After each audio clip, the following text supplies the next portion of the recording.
hearing and seeing just those tremendous storms that blasted through the DMV, leaving a trail of destruction.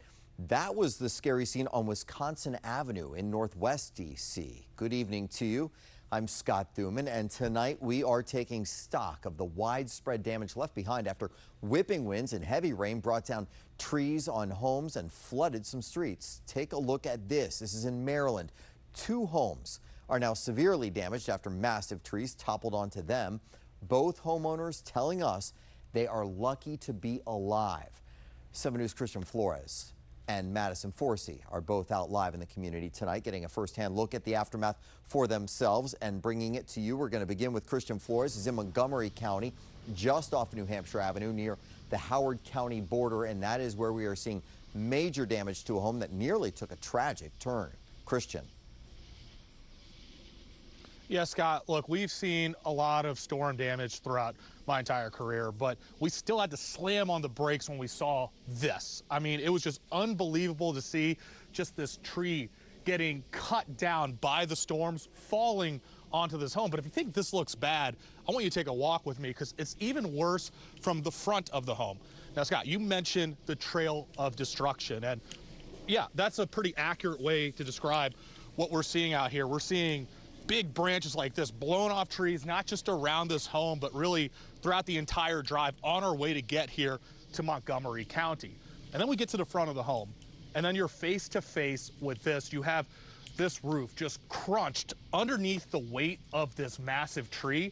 And if you take a look inside, I mean, it's just unbelievable to see just all this furniture right here. And believe it or not, there was a man who was in here when this collapse happened. We spoke with him. Take a listen to how he described those harrowing moments. I was shutting the windows and I heard the cracking sound and I dove that way because I literally saw this tree heading my way. As quickly as storms blew through Montgomery County, Ridgely Chichester had to move faster, and he has the cuts and scrapes to show for it. And I had to crawl on my hands and knees to get out of that other door. But his home is in even worse shape. The roof is caved in, insulation is spilling out, and windows are shattered. The mammoth thing just ruined the house. I mean, the kitchen and the breezeway are definitely messed up. Luckily, it missed the garage. My car and truck are still fine. Chichester says he and his family escaped without any serious injuries. My wife and dog are fine. I was very lucky, I know that.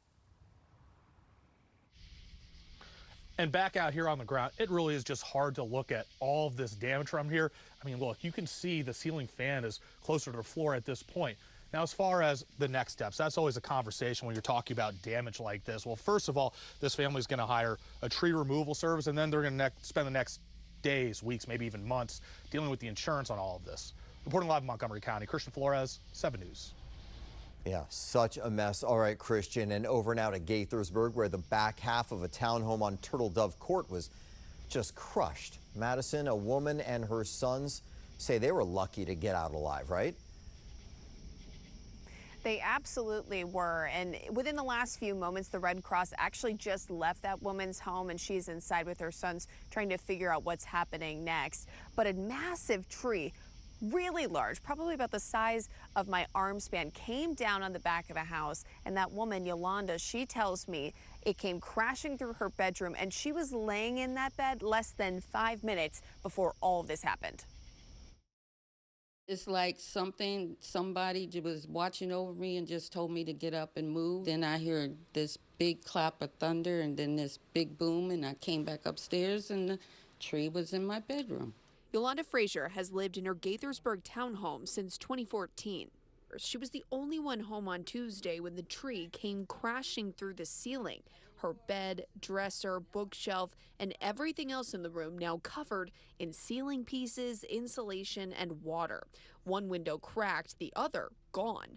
She can't even get to her bathroom to take a look at the damage there. According to Frazier, fire crews told her she needs to find a different place to stay. But this is more than a house to her. It's her home where the memories of her mother live on. It's everything. It's like my heart. This was my mother's home. She passed away here. And it just hurts my heart because this was her heart. This was her first home.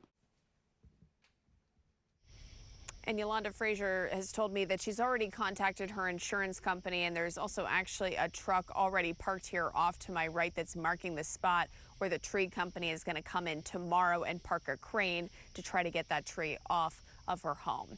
For now in Gaithersburg, Madison 4C, 7 News.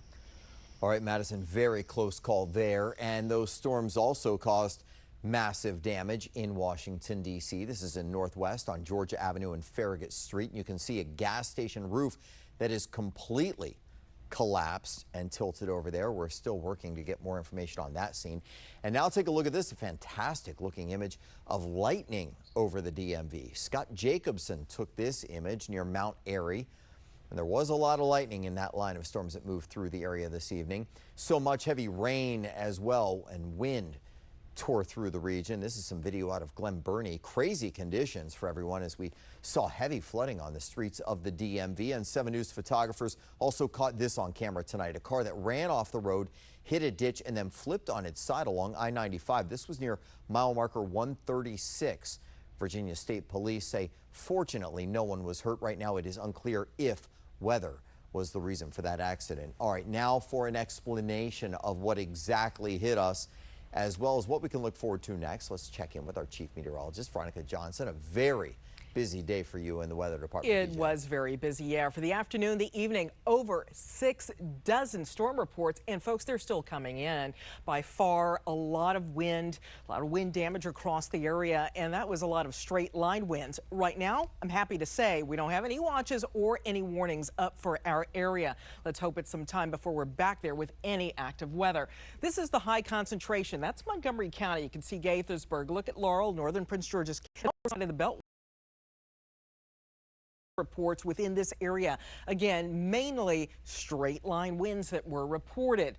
Now, in terms of the entire area, that's again over 6 dozen, 76 reports, and they're still coming in. Culpeper, Fredericksburg Way, look at Annapolis too, with all the wind damage. This was all part of this weather maker that's still moving into our area. So we had the first part of it. It's now Ocean City with the lightning. This is the cold front that'll sweep through, giving us the lower temperatures for tomorrow after 90 today. Lower humidity levels and breezy conditions. So tomorrow, temperatures expected to start out in the upper 60s. Right now we're at 71 degrees in D.C. You can see out the door in the morning. We've got sunshine, 69 at 7 o'clock, 74 by 9 a.m. And then we're close to 80 degrees by 11 a.m. But sunshine and a little bit of a northwesterly breeze.